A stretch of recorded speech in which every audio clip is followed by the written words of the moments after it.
Move this death trap out of here now. And that fake pin on your vest looks like it came from a toy store. Security guard Tyler Brooks stormed toward the 1969 Harley Davidson, his radio already crackling with backup calls. Michael Torres, 76, sat perfectly still as Brooks circled the bike like a predator, pointing directly at the bronze star pin Elena had pinned to his vest 6 months ago. "Sir, you're blocking emergency access with this piece of junk."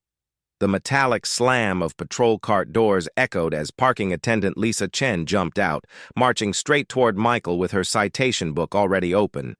"How did you even get this rust bucket started?" Brooks laughed, grabbing the Harley's handlebars. The rough concrete scraped under their boots as a crowd formed instantly, phones rising like weapons. Harsh fluorescent light from the emergency entrance cast violent shadows across the chaos. "That metal's obviously fake. Look how cheap it looks," Chen shouted over the growing noise. Michael's weathered hands remained steady. He said nothing. What they didn't know was that in 5 minutes, General Hayes would arrive with 30 soldiers.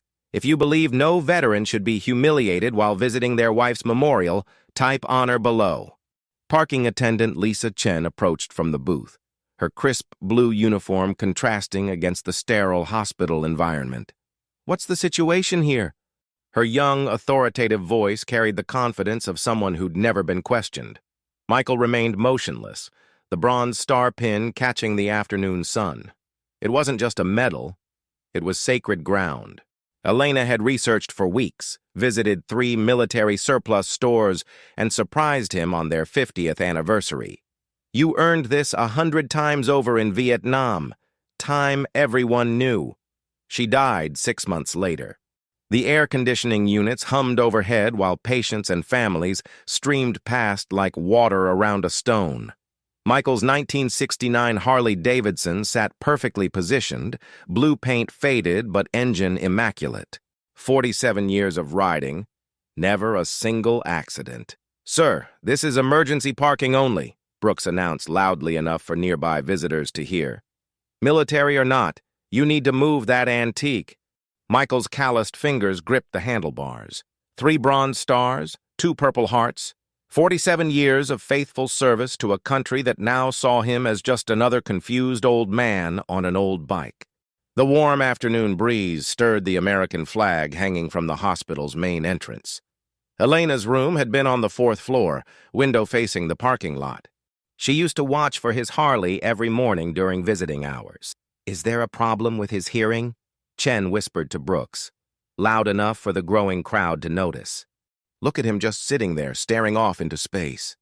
A small crowd began forming. Murmurs filled the air. "Poor old man. Doesn't security have better things to do? He looks confused. Someone should call his family."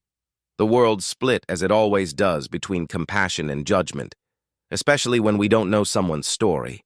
Michael remained silent. He closed his eyes for a few seconds, took a deep breath. He had faced far worse situations than this, in jungles far more dangerous, with consequences far more serious. But that was over 50 years ago. Now he was just another old man being humiliated in public. Brooks circled the Harley like a predator, his polished black boots clicking against the asphalt. "Man, this bike's probably older than my dad. Look at all that rust on the chrome." The bronze star pin wasn't just decoration. It represented 18 months in the Mekong Delta, saving a trapped medical unit, carrying wounded soldiers through enemy fire. Elena knew the whole story. She'd made him tell it on their first date. "Sir, I'm going to need you to move this vehicle immediately," Chen said, stepping closer. "This is emergency parking for ambulances and medical personnel only." Michael finally spoke, his voice calm and low. "I'm visiting my wife." "Well, she can wait. Rules are rules." Brooks keyed his radio with exaggerated authority. "Security to dispatch. We have an elderly male refusing to comply with parking regulations. Possible cognitive impairment." The static crackle echoed across the parking lot. Several families stopped walking, phones already recording. The situation was escalating beyond reason, but Brooks was in too deep now.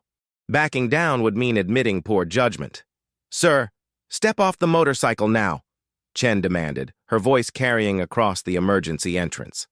"We're calling this in as a public safety issue."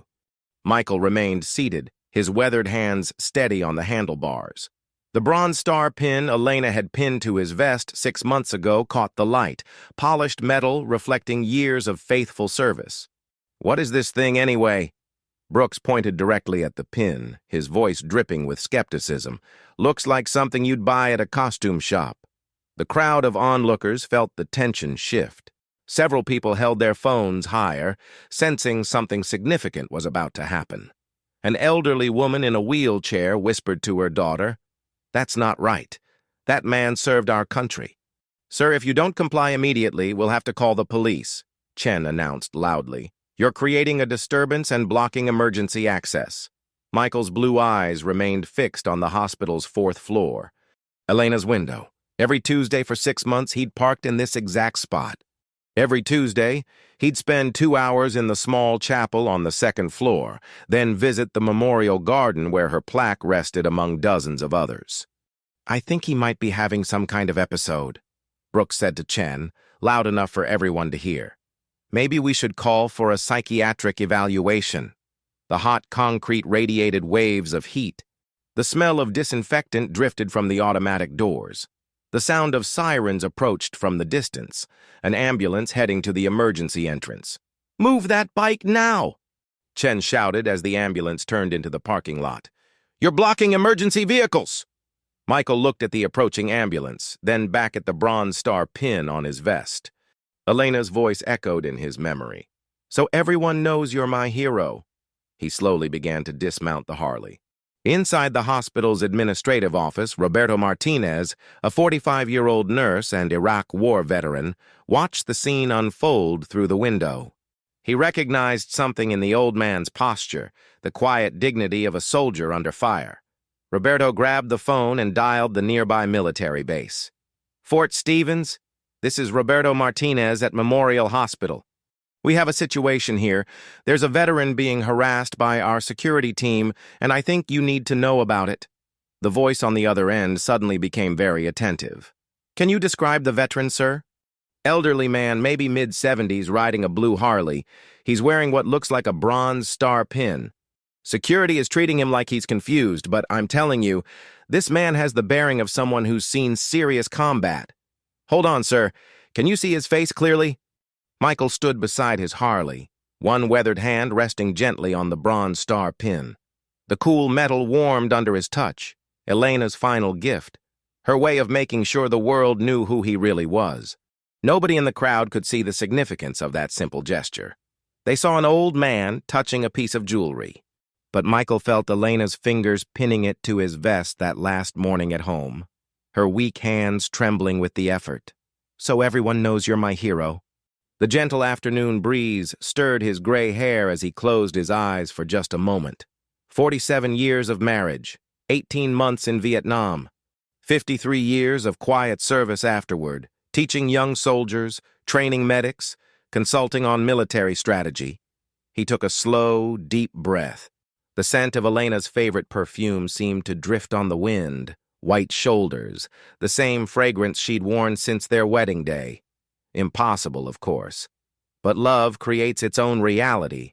Brooks and Chen continued their radio chatter, oblivious to the sacred moment unfolding before them. The crowd pressed closer, phones capturing what they thought was just another confrontation between authority and age. From his office window 3 floors up, Roberto watched the old veteran's gentle interaction with the pin on his vest. Something about that gesture, protective, reverent, deeply personal, confirmed what his military instincts had already told him. This was no confused elderly man. Michael opened his eyes and looked up at the 4th floor window where Elena had spent her final weeks. Room 412. He could still see her frail silhouette against the glass, watching for his Harley every morning, waving when he arrived. The warm metal of the Bronze Star seemed to pulse under his fingertips like a heartbeat. Elena's heartbeat. Still with him, still guiding him, still believing in the man she'd married 50 years ago. "Move along, sir," Chen called out impatiently. "We don't have all day." Michael's hand lingered on the pin for one more second. A prayer, a promise, a connection to something larger than the small-minded ignorance surrounding him. He said nothing. Some truths don't need words. In the distance, the low rumble of heavy vehicles approached. Roberto smiled from his window. Help was coming. The Bronze Star caught the light one more time, and Michael Torres stood a little straighter.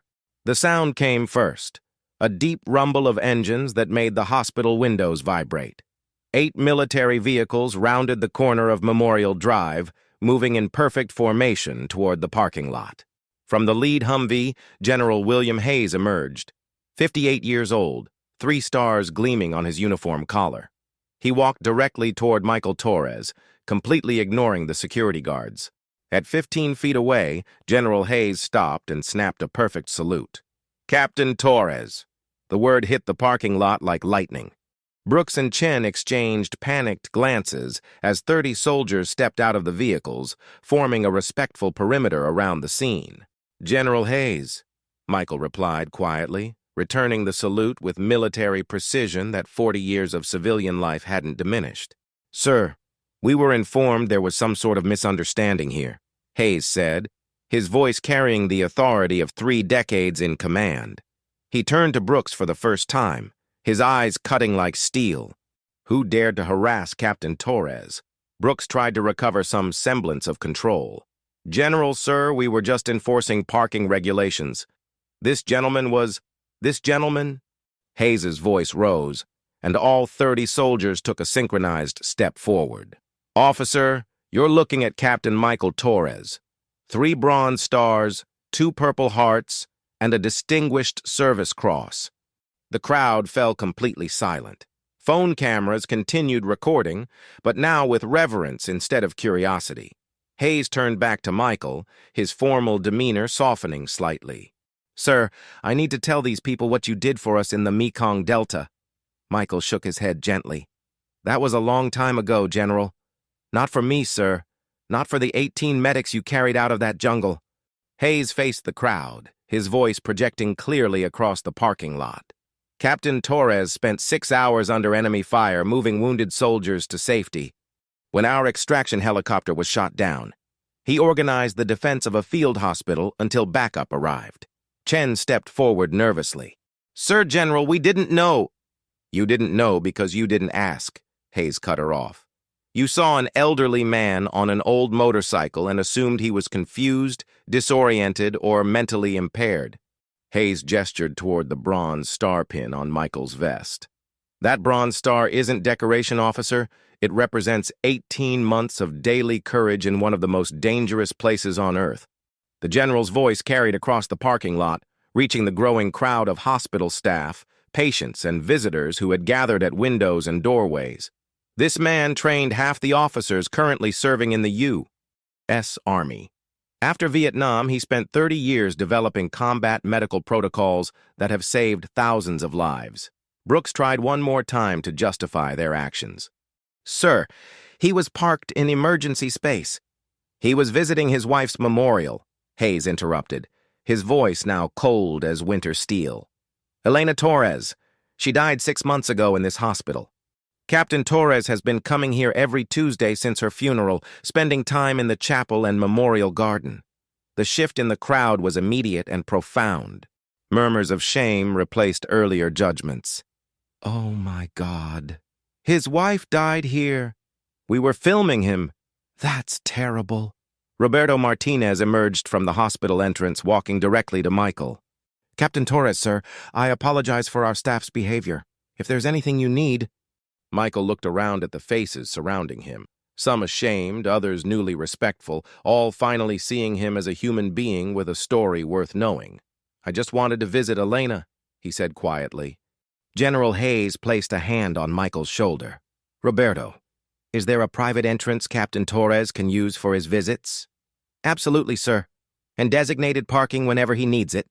General Hayes gestured toward the hospital entrance. "Captain Torres, would you allow us to escort you to the memorial garden?" Michael looked at his 1969 Harley Davidson, then at the Bronze Star pin Elena had given him.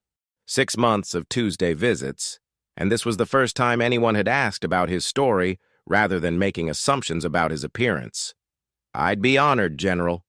The 30 soldiers formed 2 columns, creating a corridor of respect from the parking lot to the hospital entrance. Michael walked slowly between them, his weathered hands steady at his sides, the bronze star pin catching the afternoon sunlight. Hospital staff lined the windows of every floor. Patients in wheelchairs gathered in the lobby. Word had spread through the building. A real war hero was being honored in their parking lot. Brooks and Chen stood to the side, their earlier arrogance replaced by profound shame. Several onlookers who had been filming the confused old man now deleted their videos, understanding they had witnessed something they weren't meant to exploit. "Captain," Hayes said as they reached the hospital entrance, "there's something else." Roberto Martinez stepped forward carrying a small bronze plaque. "Sir, the hospital board met in emergency session 20 minutes ago. We'd like to dedicate a parking space to Elena Torres and create a memorial reading area in her honor." Michael's blue eyes filled with tears for the first time all day. The cool bronze plaque read, "Elena Torres Memorial Space, reserved for Captain Michael Torres in honor of service, sacrifice, and enduring love." She would have liked that, Michael said quietly. Elena always believed in honoring people while they're still alive to see it. The crowd that had gathered to watch a confrontation now witnessed something far more powerful, the recognition of quiet dignity that had been invisible until someone took the time to look. General Hayes turned to address everyone present. "Captain Torres represents thousands of veterans living quietly in our communities. They don't wear uniforms anymore. They don't carry signs announcing their service. They just live with honor, visit their memories, and ask for nothing more than basic respect." An elderly woman from the crowd stepped forward. "Sir, my husband served in Korea. Thank you for your service, and I'm sorry about Elena." Others followed. Handshakes, quiet thank yous, apologies from those who had judged too quickly. Brooks approached last, his voice barely audible. "Captain Torres, sir, I owe you an apology, a profound apology." Michael looked at the young security guard, the same age he'd been when he first landed in Vietnam. "Officer Brooks, may I offer you some advice?" "Yes, sir. Never judge someone by their appearance. You have no idea what battles they've fought, what scars they carry inside, or what love they're honoring." The lesson echoed not just for Brooks, but for everyone watching and filming. Michael walked back to his Harley, started the engine, and rode slowly toward the memorial garden. Behind him, 30 soldiers maintained their salute until he disappeared around the building. The 1969 Harley Davidson still made noise, still looked old and faded, but it still worked. It still carried Michael where he needed to go. Some things, like love, like honor, like the human spirit, only get stronger with age. Not a sound from the crowd, and yet everything had changed. If this story touched you as much as it touched me while researching it, consider supporting this work. Each story takes hours to be treated with the respect these veterans deserve. Buy Me a Coffee link is pinned in the first comment. And if you haven't subscribed yet, please do it now. We have more stories that need to be told. See you in the next one.